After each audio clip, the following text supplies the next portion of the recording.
नमस्कार दोस्तों, स्वागत है आपका daily one topic by AK YouTube channel पर। सबसे पहले तो आप ये बताइए कैसे हैं आप सभी। वीडियो नोट मिल रहे हैं और आप इन्हें देख भी रहे हैं, तो कोई कमी हो तो आप कमेंट ज़रूर कीजिए। और आज हम जो टॉपिक शुरू करने वाले हैं वो है दोस्तों सविनय अवज्ञा आंदोलन।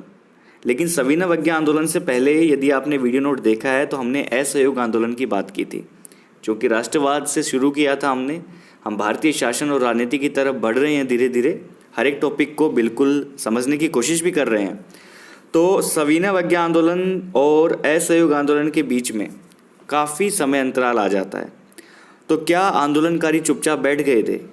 तो वो कौन सी छोटी मोटी घटनाएं घटी थी जो सविनय अवज्ञा आंदोलन और असहयोग आंदोलन के बीच में थी? मतलब 1922 में जब असहयोग आंदोलन स्थगित हो गया था चौरी चौरा कांड की वजह से, गांधी जी नाराज़ होकर आंदोलन वापस ले लिया, जिसकी काफ़ी आलोचनाएं भी हुई, हमने इससे पहले वाले वीडियो में देखा भी था। तो अब वो कौन कौन सी ऐसी घटनाएं थी जिनमें मुख्य हम कहें कि साइमन कमीशन थी, स्वराज दल का गठन था और उसका पतन था, ये दोनों देखेंगे। और भी कोई जो छोटी मोटी ट्रेड यूनियन बने या फिर कुछ भी परिवर्तन हुए उनको हमें जानना बहुत आवश्यक है। ठीक है, कड़ी से कड़ी जोड़ते हुए चलेंगे। तो इस वीडियो नोट में हम सविनय अवज्ञा आंदोलन को शुरू तो कर रहे हैं, लेकिन उससे पहले हम जो असहयोग आंदोलन और सविनय अवज्ञा आंदोलन के बीच में जो समय है उसको देखने की कोशिश करेंगे, क्या क्या घटनाएं घटी थी। चलिए शुरू करते हैं दोस्तों। हमारा अगला टॉपिक सविनय अवज्ञा आंदोलन, बिल्कुल ठीक है। गांधी जी के नेतृत्व वाला यह आंदोलन 1930 से 1934 के समय में हुआ, 1930 से 1934 के समय में। लेकिन इससे पहले हमने क्या पढ़ा? असहयोग आंदोलन, जो 1922 में क्या हो गया था? स्थगित हो गया था चौरी चौरा कांड की वजह से। 1922 के बाद का समय और 1930 के पहले का समय, मतलब 1922 से लेकर 1930 के बीच का समय यदि हम देखें तो उसकी जानकारी भी हमें रखना बहुत ही आवश्यक है। तो अब नज़र डालते हैं महत्वपूर्ण घटनाओं पर, और इस वीडियो नोट में जो महत्वपूर्ण घटना है या जो महत्वपूर्ण संस्था है उसकी हम बात करेंगे, वो है स्वराज दल। किसकी बात करेंगे?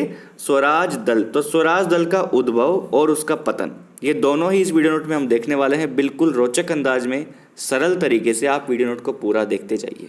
ठीक है, चलिए शुरू करते हैं। देखिए, स्वराज दल चौरी चौरा घटना 1922 में जब असहयोग आंदोलन स्थगित हो गया तो सब में निराशा आई, और उस निराशा को अपने अपने तरीके से लोगों ने प्रदर्शित भी किया, आलोचनाएं भी की, जिसमें सुभाष चंद्र बोस के बारे में हमने आपको इससे पहले वाले वीडियो नोट में बताया था। ठीक है, उन्होंने क्या आलोचना की थी, तो आप पहले वाला वीडियो नोट देख सकते हैं। इसी प्रकार बहुत सारे लोग नाराज़ थे, बहुत सारे लोगों में निराशा फैली थी, और जो उत्साह बना हुआ था, एक उत्साह जो चरम पर था, वो कहीं ना कहीं बिखरता हुआ नजर आ रहा था। तो अब जो गांधी जी के समर्थन में जो नेता थे जो कि उत्साह को बरकरार रखना चाहते थे, वो ये चाहते थे कि हम इस आंदोलन को एक नई दिशा दें। गांधी जी ने ये तो स्थगित कर दिया, लेकिन हमें क्या करना पड़ेगा? हमें एकजुट होकर लगा रहना पड़ेगा। ठीक है, हम बैठ नहीं सकते। तो ये जो नेता थे ये परिवर्तनवादी कहलाते हैं। क्या कहलाते हैं? परिवर्तनवादी कहलाते हैं, जिनमें हम मुख्य रूप से देखें तो चित्तरंजन दास, मोतीलाल नेहरू और विट्ठल भाई पटेल, ये मुख्य नाम हमारे सामने आते हैं। दिन था 1 जनवरी 1923 का। इलाहाबाद में कांग्रेस के भीतर ही एक दल संगठन खड़ा कर दिया, वो था कांग्रेस खिलाफत स्वराज दल। इसका पूरा नाम था स्वराज दल का कांग्रेस खिलाफत स्वराज दल। इस दल के अध्यक्ष बने थे चित्तरंजन दास और सचिव थे मोतीलाल नेहरू। तो ध्यान में रखिएगा, स्वराज दल जब गठित हुआ तो इसके अध्यक्ष थे चित्तरंजन दास और सचिव थे मोतीलाल नेहरू। ठीक है, क्योंकि चित्तरंजन दास इसमें बहुत बड़ी भूमिका निभा रहे थे। वो कहते थे कि मैं विश्वास दिलाता हूँ कांग्रेस से भी पवित्र एक चीज़ है, वो है भारतीयों की स्वतंत्रता। और स्वराज दल के बारे में चित्तरंजन दास कहते थे लोगों को विश्वास में रखने के लिए कि ये कांग्रेस का ही अभिन्न अंग है, हमेशा अहिंसात्मक असहयोग नीति का ही साथ देगा, कांग्रेस के ही कार्यक्रमों का ये विस्तार है।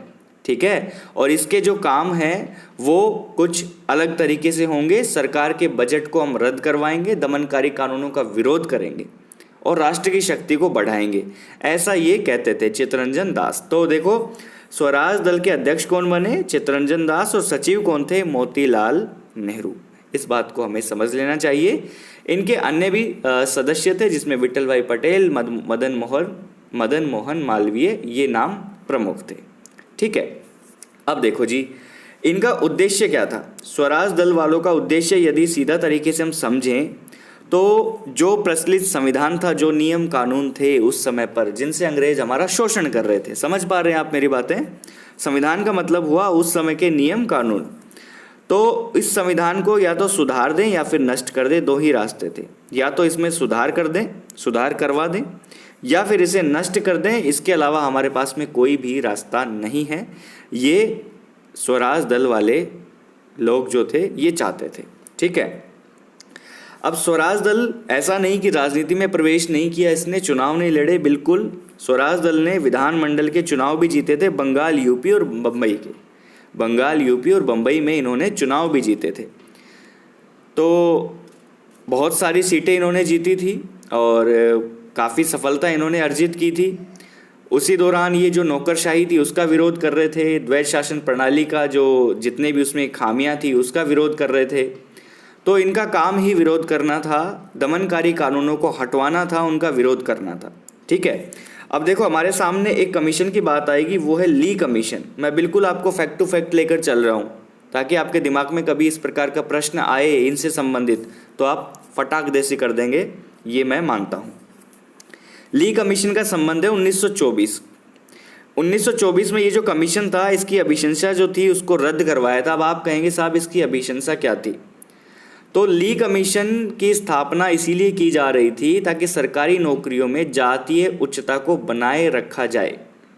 ठीक है, और इसको स्वराजवादी जो थे, चित्तरंजन दास, मोतीलाल नेहरू, विट्ठल भाई पटेल, ये विरोधी थे इसके सबसे बड़े। और तो ली कमीशन की जो ये रिपोर्ट थी इसको स्वीकृत नहीं होने दिया। इतना प्रबल विरोध था इनका कि इन्होंने ली कमीशन के रिपोर्ट को लागू नहीं होने दिया, जिसमें क्या था, सरकारी नौकरियों में जातीय उच्चता को बनाए रखने की बात अंग्रेजों के द्वारा की गई थी। ठीक है दोस्तों, तो ये चीज़ हमें समझ में आनी चाहिए। दूसरा, इन्होंने इनकी जो प्रमुख मांग थी वो उसमें गोलमेज परिषद की मांग भी इन्होंने रखी थी। गोलमेज परिषद की मांग इन्होंने रखी और सेंट्रल लेजिस्लेटिव असेंबली का अध्यक्ष बनाना भी ये चाहते थे विट्ठल भाई पटेल को, और इन्होंने बना भी दिया 1925 में। विट्ठल भाई पटेल को सेंट्रल लेजिस्लेटिव का इन्होंने अध्यक्ष भी बनाना चाहा और उन्होंने बना भी दिया। तो मतलब बहुत सारी सफलताएं इन्होंने हासिल की थी। अच्छा खासा चल रहा था। स्वराज दल जो था, स्वराज पार्टी जो थी, अच्छी खासी चल रही थी। लेकिन फिर एक समय आया दोस्तों, 16 जून 1925 का चित्तरंजन दास की हो गई मृत्यु। चित्तरंजन दास की मृत्यु हो गई, असामयिक मृत्यु थी, अकस्मात मृत्यु हो गई। मृत्यु होने से क्या हुआ, किसी भी एक प्रभावी व्यक्ति का दल से चला जाना दल के लिए बहुत बड़ी हानि कर जाता है, ये आप समझते हैं।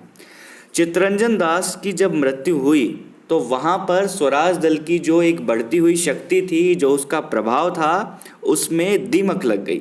ठीक है, उसमें क्या हो गई, दीमक लग गई। और उस दीमक में क्या हुआ, स्वराज दल के अंदर ही मतभेद शुरू हो गए। क्या शुरू हो गए, मतभेद शुरू हो गए। अब उस मतभेद में लोग स्वराज दल को छोड़कर छोटी मोटी पार्टियां खुद और बनाने लगे।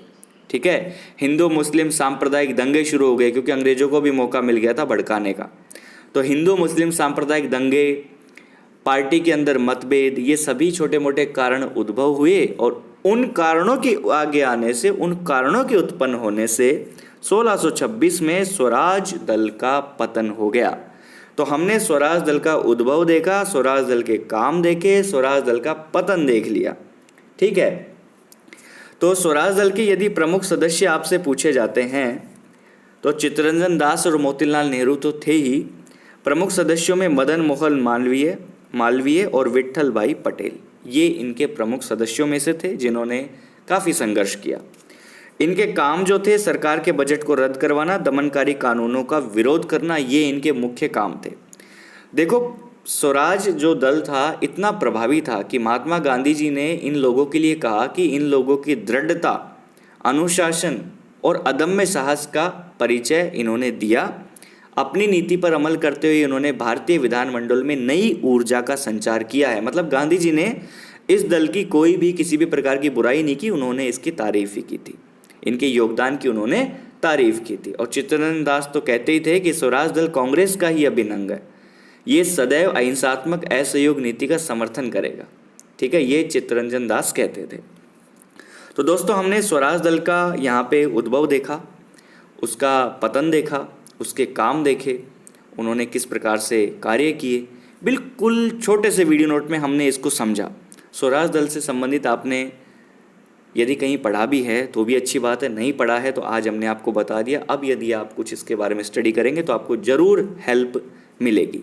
ठीक है, तो स्वराज दल के बारे में जो ये हमने बातें की हैं, इसमें मैं ये जानना चाहता हूँ कि स्वराज दल जब स्थापित हुआ, जो पढ़ाया उसी में से पूछ रहा हूँ, मुझे जवाब कमेंट में दीजिएगा यदि आप वीडियो नोट में अब तक बने हुए हैं। स्वराज दल जब स्थापित हुआ तो इसके सचिव कौन थे? इसके सचिव कौन थे? आपके आंसर का मुझे इंतज़ार इतना ही रहता है जितना आपको मेरे वीडियोस का इंतज़ार रहता है। ठीक है, तो कमेंट ज़रूर कीजिएगा। वीडियो देखने के लिए बहुत बहुत धन्यवाद। मिलते हैं नेक्स्ट वीडियो नोट में एक नई टॉपिक के साथ।